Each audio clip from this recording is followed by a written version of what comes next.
Asante sana. Taarifa kwa vyombo vya habari iliyotolewa leo Oktoba 14, 2019.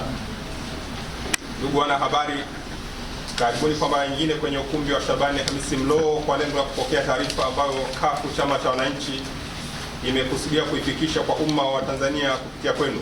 Aidha, tunawashukuru ninyi waandishi wa habari kwa kuitika wito wetu na pia kwa kazi nzuri ambayo mara zote mmekuwa mkiifanya kwa ajili ya CUF Chama cha Wananchi na taifa letu kwa ujumla. Ndugu wanahabari, sote tunafahamu kwamba zoezi la kujiandikisha kwa ajili ya uchaguzi wa serikali za mitaa, vijiji na vitongoji lilianza nchi nzima tarehe 8 Oktoba 2019 na lilipangwa kukamilika leo hii tarehe 14 Oktoba 2019 saa 10 alasiri. Hata hivyo, jana serikali kupitia waziri wa TAMISEMI Mheshimiwa Suleiman Jafo imetangaza kuongeza muda wa kujiandikisha hadi Alhamisi tarehe 27 2019.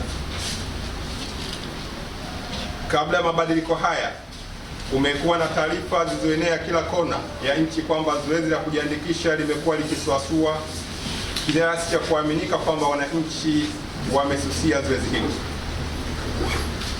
Ndugu wanahabari, katika kujaribu kulazimisha serikali ya CCM kuwalazimisha wananchi wakajiandikishe, CUF Chama cha Wananchi kimepokea taarifa za matukio yanayokeuka kanuni za uchaguzi wa serikali za mitaa, vijiji na vitongoji, lakini pia zinazokeuka haki za binadamu kutoka maeneo mbalimbali ya nchi yetu.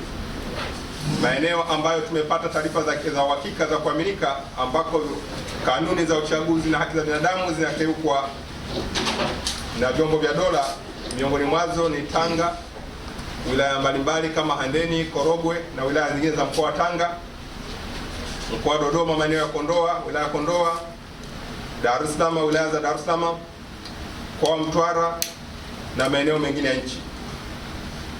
Nitakuja kuainisha viashiria na namna gani hujuma hizo zinafanywa na haki zinakeukwa, wakati kanuni za uchaguzi kama zilivyotangazwa kupitia matangazo ya serikali mbalimbali zinaagiza zoezi la kujiandikisha lifanyike kwenye vituo vilivyo katika maeneo ya umma. Kuna wasimamizi wa vituo vya uandikishaji waliofunga vituo na kupita majumbani kuandikisha kwa ubaguzi. Ndugu wanahabari, CUF Chama cha Wananchi kimefanya utafiti wa dodoso maalum tangu kuanza kwa zoezi la uandikishaji katika mikoa 8 nchini na kubaini sababu zifuatazo kukwamisha mwitikio wa wananchi kujitokeza kujiandikisha, hatimaye kukosa haki yao ya msingi ya kuwachagua viongozi wanaotaka kupitia uchaguzi huru na wa haki. Tunaitaka serikali ya CCM ipokee sababu hizi na kuifanyia utafiti wa kina zaidi na hatimaye kuchukua hatua stahiki na wakati stahiki kwa maslahi ya taifa letu, badala ya kuongeza siku 3 wakidhani kwamba niongeza siku 3 ndio tiba ya tatizo kubwa lililopo katika mchakato huu. Hatua ya kwanza ambayo tunaitaka serikali ya CCM ichukue, kwanza jambo la kwanza ambalo tunataka ambalo tumelibaini sababu za mchakato huu kusuasua na wananchi kugomea ni kwamba wananchi hawajahamasishwa vya kutosha kama ilivyokuwa ikifanyika huko nyuma. Mwaka 2004 sote tunakumbuka 2009, 2014 ambapo uchaguzi wa serikali za mitaa ulifanyika nchini kwetu. Wananchi walikuwa wakisukumwa na kuhamasika kupitia mikutano ya hadhara iliyokuwa inafanywa na vyama vya siasa na asasi za kiraia, ambapo vyama vya siasa na asasi za kiraia zilibeba jukumu la kuhamasisha wananchi kujiandikisha na kuwaeleza umuhimu wa kufanya hivyo. Kwa muda mrefu sasa ni serikali ya CCM na chama cha CCM pekee inayofanya mikutano ya hadhara na harakati za kisiasa bila kubugudiwa, huku wakilindwa na jeshi la polisi na kukwamisha demokrasia ndani ya taifa letu. Ipo mifano dhahiri ya hili. CUF Chama cha Wananchi, muda huu tunapozungumza, viongozi wa kitaifa, mwenyekiti wa chama taifa yuko kanda ya kati, kanda ziwa katika ziara na vikao vya ndani, mikutano ya ndani, lakini hata kwa namna hiyo katika msafara huo tumekosa mwenyekiti wa chama taifa na chama kimekosa kupata haki ya msingi ya kufanya mikutano kwa uhuru katika baadhi ya maeneo kama vile Tabora mjini ambapo nguvu kubwa ya dola ilitumika kujaribu kukwamisha na kuvuruga ratiba ya mwenyekiti wa chama cha wananchi CUF Profesa Ibrahim Haruna Lipumba kufanya mikutano halali kabisa ya ndani, ambapo jeshi la polisi lilijaribu kuvuruga utaratibu wote na mkutano huo usifanikiwe. Lakini pia jana makamu mwenyekiti wa chama cha wananchi CUF Tanzania Bara Mheshimiwa Mafutana Chuma amezuiwa kwa nguvu kubwa vyombo vya dola, pamoja na kukidhi matakwa yote ya sheria ya vyama vya siasa ambayo tulitaka kufanya mikutano ya hadhara na mikutano ya ndani na taratibu zilifuatwa, lakini akiwepo Mtwara vijijini katika wilaya ya Nanyamba, halmashauri ya Nanyamba, jeshi la polisi lilitumia unreasonable force, nguvu isiyokuwa nguvu ya ziada, kuhakikisha kwamba wanatumia mabomu, wanatumia nguvu, silaha za moto kuhakikisha kwamba wanakwamisha, wanasambaratisha wananchi bila sababu ya msingi. Katika hili tunalani kitendo hicho kilichofanyika Tabora, lakini tunalani pia vikali kitendo kilichofanyika Nanyamba kukwamisha mikutano ya chama cha wananchi CUF, na hujuma hii imesimamiwa na kamanda wa polisi OCD wa Mtwara, na tunaomba serikali ama rais wa Jamhuri ya Muungano wa Tanzania achukue hatua stahiki dhidi ya makamanda hao ama viongozi vya dola ambao vinakwamisha mchakato wa demokrasia nchini. Lakini pia wananchi wamekata tamaa kushuhudia uchaguzi huru na wa haki unaopelekea kupatikana kura nyingi, unaopelekea anayepata kura nyingi kuwa ndiye mshindi. Baadhi ya wananchi wametoa mifano ya chaguzi ndogo zilizofanyika tangu 2016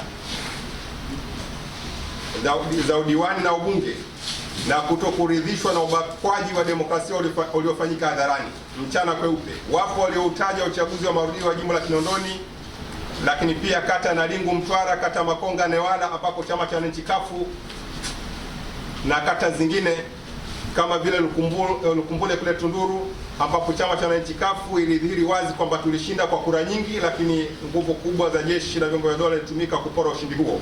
Kwa baadhi ya wananchi wamekuwa kihoji kwamba kama hali imekuwa hivyo katika chaguzi ya marudio, vipi katika uchaguzi huu wa serikali za mitaa, jambo ambalo limewakatisha tamaa wananchi wengi na kuona kwamba demokrasia haiko na uchaguzi huru hawezi ukafanyika hata kama watajiandikisha. Tatu, wananchi wengi wameonyesha wasiwasi wao kuhusu utayari wa serikali ya CCM kushuhudia kampeni na uchaguzi vikifanyika. Wengi wanaamini CCM imeshazoea na kunogewa na ule msemo wa msema pweke, na kwa kiasi kikubwa itavuruga mchakato wa uchaguzi na kulazimisha kujitangaza kushinda bila kupingwa. Kwa sababu hiyo wananchi wamekata tamaa na kuvunjika mioyo na hatimaye kukosa nguvu ya kwenda kujiandikisha kwa ajili ya uchaguzi ambapo wanaamini hautakuwa huru na haki. Mwisho, japo sio kwa umuhimu, wananchi wanaamini kwamba ulaghai uliotumika sana mwaka 2017 na 2019 kuwafanya viongozi wa bunge na madiwani waliopatikana kwa jasho na damu wananchi wahamie CCM na kugombea tena nafasi hizo hizo na kutangaza washindi, na wengine kupitishwa bila kupingwa kwa nguvu za dola kupitia mchakato wa kilaghai. Hofu yao kwa wananchi ni kuwa demokrasia Tanzania haipo tena kutokana na serikali ya CCM kuwanunua wawakilishi wa wananchi. Hivyo wanaona na wanahoji sababu za wao tena kwenda kujiandikisha na kushiriki katika uchaguzi huu. Ndugu wanahabari, pamoja na yote haya, tathmini tuliyoifanya inaonyesha kuwa na tafiti zetu kwamba sisi kama CUF, chama cha wananchi, wanachama wetu bado wanayo ari kubwa na wamejitokeza kwa wingi kuhakikisha kwamba wanajiandikisha na wamejiandikisha kwa wingi, na CCM kwa upande wao inaonyesha kwamba wanachama wa CCM na wafuasi wa CCM wamegomea, manake nao hawajaridhishwa pia na mchakato na ubakaji wa demokrasia ndani ya nchi yetu na viashiria vinavyoashiria kuvunjika kwa amani, hususani kwa vielelezo kama tulivyoeleza kwamba serikali ya CCM ya awamu ya 5 vitendo hivi vya ukandamizaji haviwafanyi tu kwa upinzani, hata CCM wenyewe wanaumia. Mfano dhahiri ni kama vile Kusini, wakulima wa korosho ambao ni CCM na wasiokuwa CCM, wapinzani na wasiokuwa wapinzani, wote wamekandamizwa, wamepora korosho zao na nguvu za jeshi, wanajeshi wamepora korosho. Kwa hiyo wananchi pia ambao ni wana CCM nao wamesusia mchakato huu kwa kiasi kikubwa wa kujiandikisha.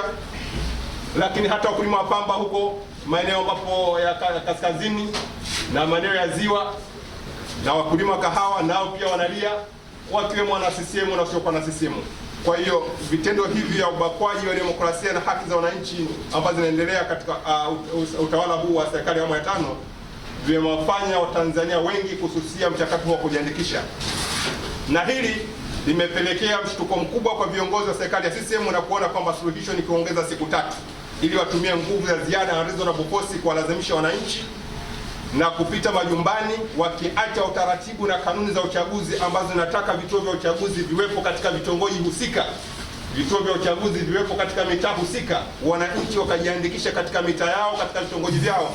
Leo tumeshuhudia sio tu kwa Handeni, sio tu kwa Dodoma, hata hapa tunapozungumza Buguruni, namna gani vikosi vya CCM majanjawili wanaofanya vitendo vya kuwakatisha wananchi tamaa na kuhakikisha kwamba mchakato wa kujiandikisha au huru na wa haki. Ndugu wanahabari, kwa namna hii ndipo tunapoona serikali ya CCM ikiibuka kwa mara bila kufuata taratibu kupitia waziri wa TAMISEMI Jafo akitangaza kuongezwa kwa siku 3, jambo ambalo sisi kama vyama vya siasa ni wadau namba 1 wa uchaguzi tulidhani na tulikuwa na haki ya kushirikishwa katika nyongeza ya siku 3 ama siku zozote zile, lakini kwa kustajabisha wamefanya maamuzi ambayo vyama vya siasa hatujashirikishwa, na ni wazi vimefanywa kwa maslahi ya Chama cha Mapinduzi.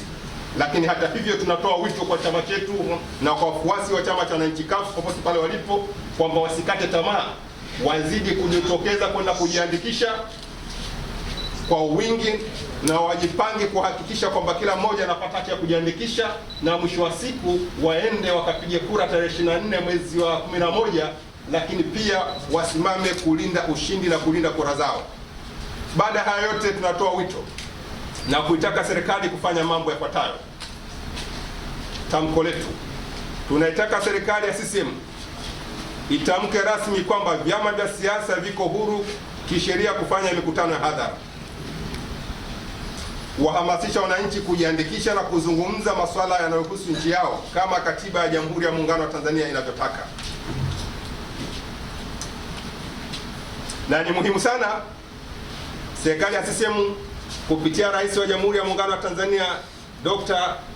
John Pombe Magufuli, leo hii ambapo taifa linaadhimisha miaka 20 ya kumbukizi ya Mwalimu Nyerere, ambapo sisi inaaminika kwamba Mwalimu Nyerere aliamini katika misingi ya demokrasia, tunamtaka Rais wa Jamhuri ya Muungano mapema ikiwezekana leo hii atamke wazi kwamba mikutano ya hadhara ni ruhusa kama katiba inavyotaka, na vyama vya siasa viko halali kushiriki katika mchakato wa kujiandikisha kwa kuhamasisha wananchi wajitokeze kwenda kujiandikisha. Ni imani yangu kwamba Rais wa Jamhuri ya Muungano wa Tanzania atafanyia kazi, kwani ni matakwa ya katiba na hakuna aliyopo juu ya katiba. Ndugu wanahabari, tunaitaka serikali pia iwaondoe hofu wa Tanzania kwa kuambia bayana kwamba sasa imedhamiria kweli kuona uchaguzi ukifanyika na kwamba itasimamia na kuhakikisha unakuwa uchaguzi huru na wa haki. Serikali iahidi kujidhibiti isiharibu mchakato wa kidemokrasia, na pia iahidi kuwadhibiti watumishi wake wote wasijaribu kuchezea uchaguzi huru na misingi ya demokrasia, kama nilivyoeleza kwa OCD wa mkoa wa Mtwara ama OCD wa wilaya ya Mtwara ambaye amejaribu kufanya vurugu kubwa na kuharibu demokrasia ya mkoa wa Mtwara na wilaya zingine.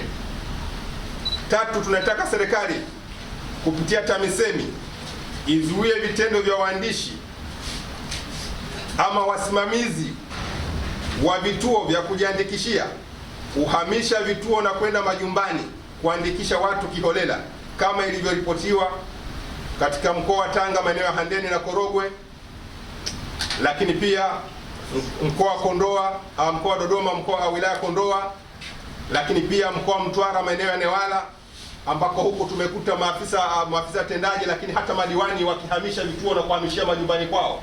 Kwa mfano wilaya ya Newala, mkoa wa Mtwara, kata ya Nakahako, tumeshuhudia diwani wa Chama cha Mapinduzi akihamisha kituo cha kujiandikishia na kukihamishia nyumbani kwake. Na sio huko, tuna maeneo mbalimbali ambako madiwani wa Chama cha Mapinduzi wamefanya hivyo. Tunaomba serikali kupitia TAMISEMI iweze kutoa tamko leo hii kukemea mchakato huo mbovu unaofanywa na wasimamizi wa vituo vya kujiandikishia. 4, tunataka jeshi la polisi kwa mara nyingine kuwa neutral katika mchakato mzima wa uchaguzi, kuanzia hatua ya kujiandikisha mpaka kutangaza washindi. Tunajua kwamba miongoni mwa askari polisi wamo makada wa Chama cha Mapinduzi, na viashiria hivyo na vielelezo hivyo na ushahidi tunao, ambapo makamanda wa jeshi la polisi wamekuwa wakisimama wazi wazi mchana kweupe bila ya aibu na kutangaza sera za Chama cha Mapinduzi, kutangaza itikadi ya Chama cha Mapinduzi na kuahidi kukilinda Chama cha Mapinduzi, wakati wao wanalipwa kodi ambazo zinakusanywa kutoka kwa Watanzania wote wakiwemo vyama vya upinzani. Kwa hiyo tunataka jeshi la polisi, tunataka liwe neutral, kwani wanachezea amani, na amani ikivurugika ndani ya taifa hili hakuna atakayebaki salama. Tunayo mifano ya nchi mbalimbali ambapo jeshi la polisi ama vyombo vya dola vilichezea amani na badala yake wananchi wote waliingia katika matatizo na taifa zima liingia katika matatizo. Sisi ni Watanzania, tunataka amani ya kweli, hatutaki amani ya kubahatisha. Kwa ni imani hii tu kwamba jeshi la polisi litarudi kuheshimu demokrasia, lakini kuheshimu katiba ya nchi na sheria za uchaguzi ambazo zinaongoza taratibu hizi za uchaguzi. Mtazamaji wa Icon TV, ni miaka mitatu toka tuingie kitaa kukutana na wewe, kukuhabarisha, kukupa burudani na kukupa vitu vyote vipya ambavyo hujazisikia popote pale. Na wakati huu wa mwaka wa 3 tukiwa tunasherehekea miaka hii mitatu ya kuwa pamoja na wewe, tunakukaribisha sana, na tutakuwa pamoja kwa ajili ya kuhakikisha tunaweka mikakati zaidi ya kuboresha yale ambayo tumekuwa tukiyafanya kwa wakati wote. Mimi Elikunda Materu, mtangazaji wa East Africa Television, nitakuwepo na Icon TV. Kwa nini? Kwa sababu wote ni watoa habari na ni wahabarishaji na ni waelimishaji katika jamii. Karibu sana. Walisema hayajai, sasa yanamwagika. Hapa tunaizungumzia Icon Online TV. Tunajua safari ni ndefu, lakini tutafika. Desemba 22 mwaka 2019 ambapo Icon TV itakuwa inaadhimisha miaka mitatu toka kuanzishwa kwake. Yes. Hii ni zaidi ya birthday. Tutakula, tutakunywa na mwisho tutafanya dua maalum kuiombea mema na mafanikio Icon TV. Tukutane Desemba 22 mwaka 2019, Dar es Salaam.